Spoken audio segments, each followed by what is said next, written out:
एक गांव में बेबी नाम की एक लड़की रहा करती थी। उसका इस दुनिया में कोई नहीं था। उसकी हर छोटी इच्छा को उसे खुद ही पूरा करना पड़ता था। यूं ही दिन बीत रहे थे, पर एक दिन अचानक बेबी को तेज बुखार चढ़ गया। तब बेबी ने मन ही मन यूं सोचा, ना जाने मुझे ये बुखार क्यों चढ़ गया है। मुझ में थोड़ी भी ताकत नहीं, पर मैं चाहे जितनी भी कमजोर हो जाऊं, मेरे लिए कुछ करने वाला यहाँ कौन है।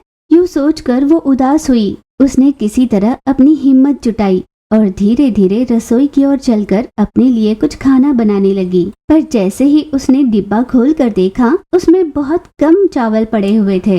हाय रे, ये फूटी किस्मत, सेहत ठीक नहीं और घर में राशन नहीं। आज एक दिन में ही ये चावल तो खत्म हो जाएंगे, फिर कल का क्या होगा। और ऐसा लगता भी नहीं कि मेरा बुखार कल तक कम हो जाएगा। ना जाने मैं क्या करूंगी, भगवान ही मालिक।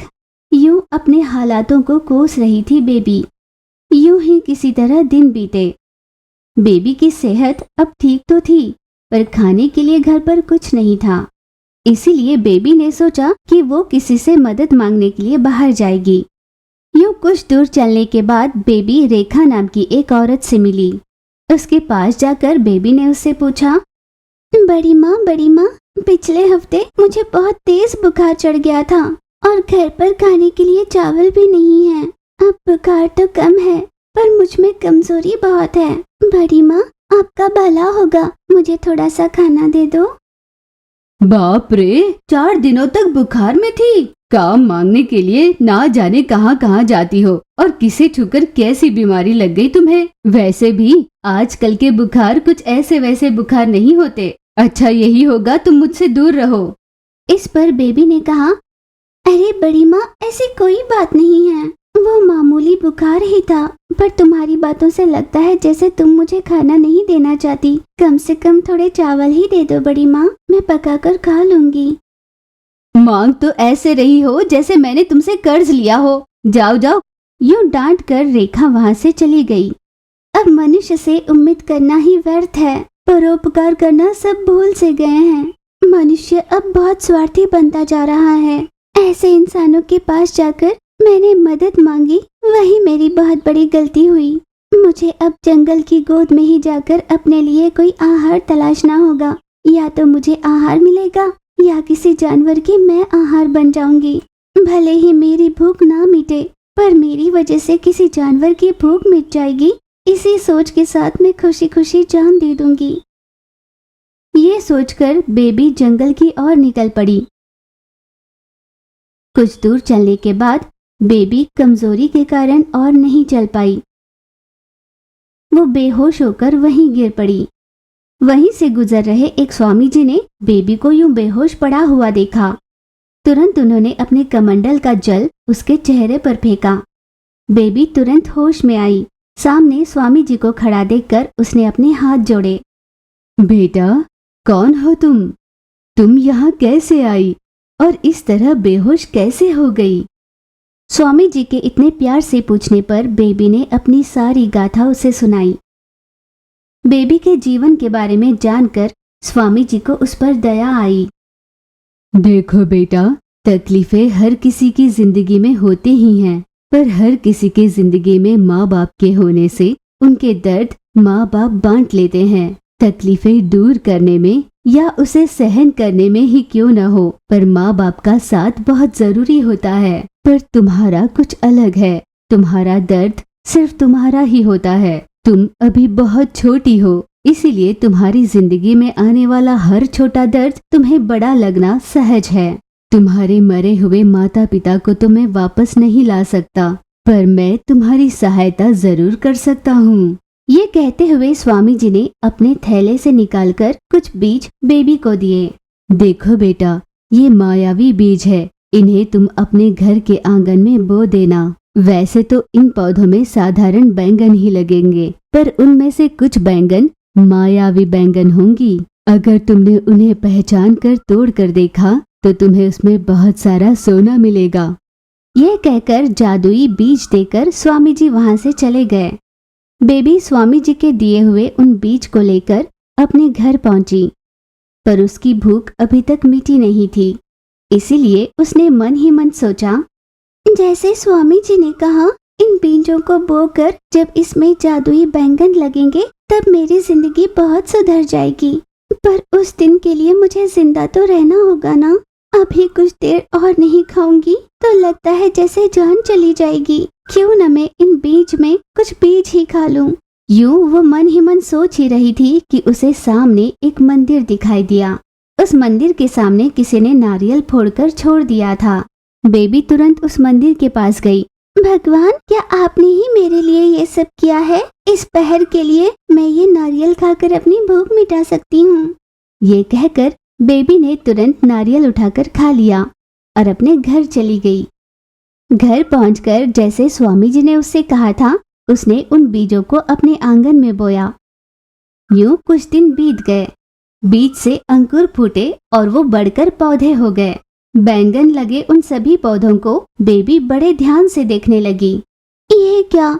जैसे स्वामी जी ने कहा था, इसमें तो कोई भी मायावी बैंगन नहीं दिखता। सभी साधारण बैंगन ही हैं। लगता है उन्होंने ऐसे ही कहा होगा। चलो कोई बात नहीं, इन्हीं बैंगन को बेचकर मैं अपना गुजारा कर लूंगी।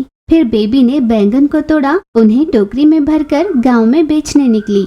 हर दिन की तरह बेबी पौधों से बैंगन तोड़ रही थी। उसे उनमें से एक बड़ा चमकता हुआ बैंगन दिखाई दिया।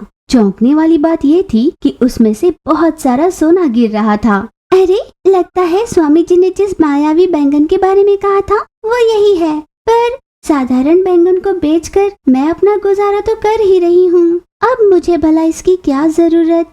यूं बेबी जब भी उसमें मायावी बैंगन आया करता, उसे तोड़कर छुपाकर रखने लगी। पर कभी भी उसने उस सोने को गहना बनाने में इस्तेमाल नहीं किया। एक गांव में वीर नाम का एक गरीब मछुआरा हुआ करता था। वो हर दिन नदी की ओर जाता, मछलियां पकड़कर उन्हें गांव में लाकर बेचा करता था। ऐसे में एक दिन वीर की पत्नी ने उसके पास आकर कहा, सुनिए, अपनी शादी को 3 साल हो चुके, पर अब तक अपनी कोई संतान नहीं हुई है। अपने बाद जिनकी शादी हुई उनके भी बच्चे हुए हैं। मेरा भी बहुत मन करता है कि अपने बच्चों के साथ खेलूं, उन्हें प्यार करूं।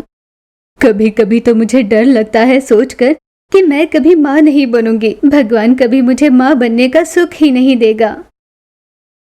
और ये बात अंदर ही अंदर मुझे खाए जा रही है।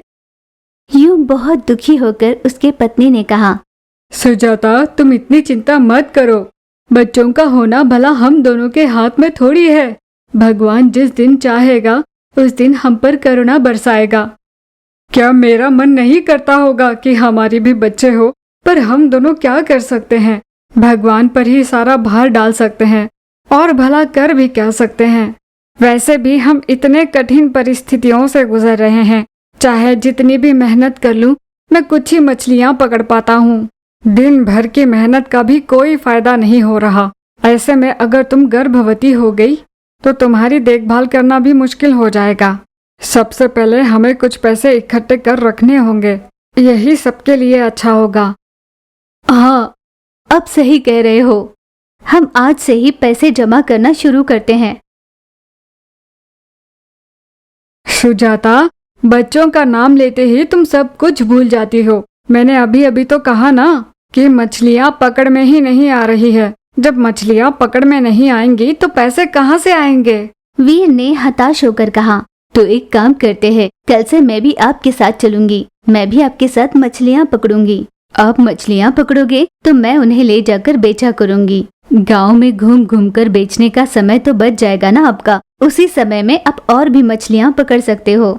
इस पर पति ने कहा, हाँ, वैसे तुम मछलियाँ पकड़ने आओगी, इस बात से मैं ना खुश होते हुए भी तुम्हें मना नहीं कर पाऊंगा, क्योंकि आने वाले दिनों में हमारे होने वाले बच्चे के लिए हमें पैसे इकट्ठा जो करने हैं। इसीलिए मैं तुम्हें मना तो नहीं करूंगा। ठीक है, कल से तुम भी मेरे साथ चलना और मछलियाँ पकड़ने में मेरी सहायता करना। वीर ने पत्नी को हामी दे दी। अगले ही दिन से सुजाता और वीर दोनों मिलकर मछली पकड़ने नदी की ओर निकले।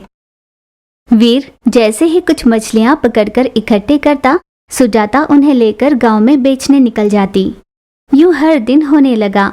एक दिन वीर के पकड़े हुए मछलियों को सुजाता टोकरी में भरकर बेचने के लिए ले जा रही थी।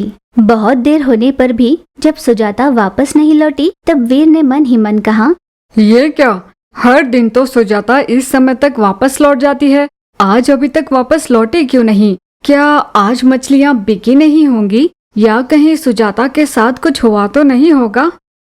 सुजाता को लेकर वीर के मन में कुछ बुरे ख्यालात आने लगे, जिससे घबराकर वो सुजाता को ढूंढने गांव की ओर निकला। थोड़ी दूर जाने के बाद सामने से एक औरत सुजाता को सहारा देती हुई उसे ले आ रही थी।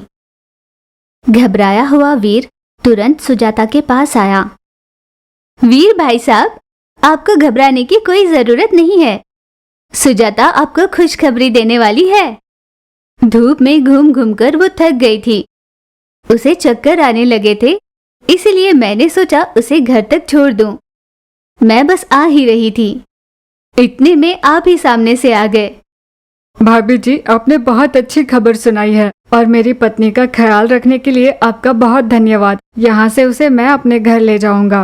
अब आप तकलीफ ना ले, अब घर जा सकती हैं। उस औरत का आभार मानकर वीर अपनी पत्नी सुजाता को घर ले गया।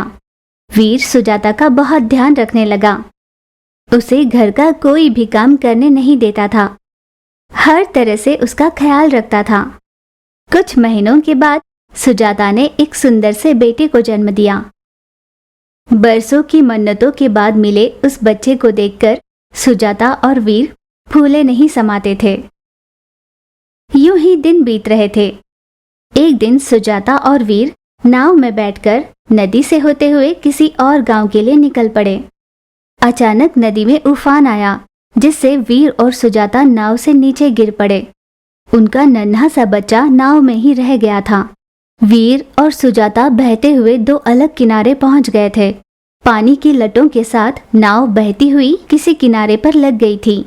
वहां पर सीता नाम की एक लड़की ने नन्हे बच्चे की रोने की आवाज सुनी।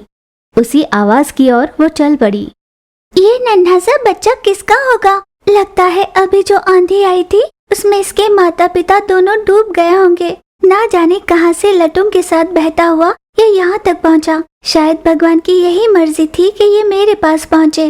भगवान की इस मर्जी को मैं नहीं ठुकराऊंगी, इसकी देखभाल करूंगी। वैसे मेरा भी तो इस दुनिया में कोई नहीं। ये सोचकर सीता उस बच्चे को लिए अपने घर पहुंची। दूसरी ओर लटों के साथ बहते हुए वीर और सुजाता एक किनारे पहुंच चुके थे। हे भगवान, मैं कितनी बदकिस्मत हूँ। अपनी आंखों के सामने बहते हुए बच्चे को बचा नहीं पाई मैं। ना जाने मेरा बच्चा कहाँ है। भगवान जाने वो जिंदा है भी या नहीं। यूं सीना ठोकती हुई सुजाता रोई जा रही थी। बहुत कोशिश की मैंने, पर उन तेज लटों के आगे मेरी कुछ न चली। नहीं बचा पाया मैं अपने बच्चे को। वीर भी फूट फूट कर रोने लगा। यूं अपने बच्चे को खोकर वीर और सुजाता की जिंदगी उजड़ गई थी। यूं ही दिन बीत रहे थे। एक दिन वीर ने सुजाता से कहा, सुजाता, भला और कितने दिनों तक यही सोचते रहोगी? चलो मछलियाँ पकड़ने निकलते हैं। कुछ देर के लिए ही सही, तुम्हारा मन बहल जाएगा, तुम इन विचारों से मुक्त हो जाओगी। पति की बात को सुजाता मना नहीं कर पाई। वो अपने पति के साथ नदी के पास चलने के लिए मान गई। मछलियों को पकड़ते पकड़ते वीर और सुजाता अनजाने ही पड़ोस वाले गांव तक पहुंचे। वहां सीता उस नन्हे से बच्चे के साथ खेल रही थी। उन दोनों ने जैसे ही सीता को देखा वे तुरंत उसके पास पहुंचे। सुजाता ने अपने बच्चे को पहचान लिया। बेटा, तुम कौन हो और तुम्हें हमारा बच्चा कहाँ मिला? कुछ दिनों पहले जब तूफान आया था तब पानी की लटों के साथ बहती हुई एक नाव में एक बच्चे के रोने की आवाज सुनाई दी। पास जाकर देखा तो ये वहाँ रो रहा था। मुझे लगा उस तूफान में इसने अपने माता पिता को खो दिया होगा। तुम जैसी बेटी हर घर में होनी चाहिए। बेटा, अगर तुम बुरा ना मानो तो क्या तुम भी हमारे साथ हमारे घर पर रहोगी? भाई का ख्याल भी रखना और हमें भी तुम जैसी बेटी मिल जाएगी। इससे बड़ी क्या बात होगी? सीता ने उनकी बात मानी। उस दिन से सीता भी उनके परिवार का हिस्सा बन चुकी थी।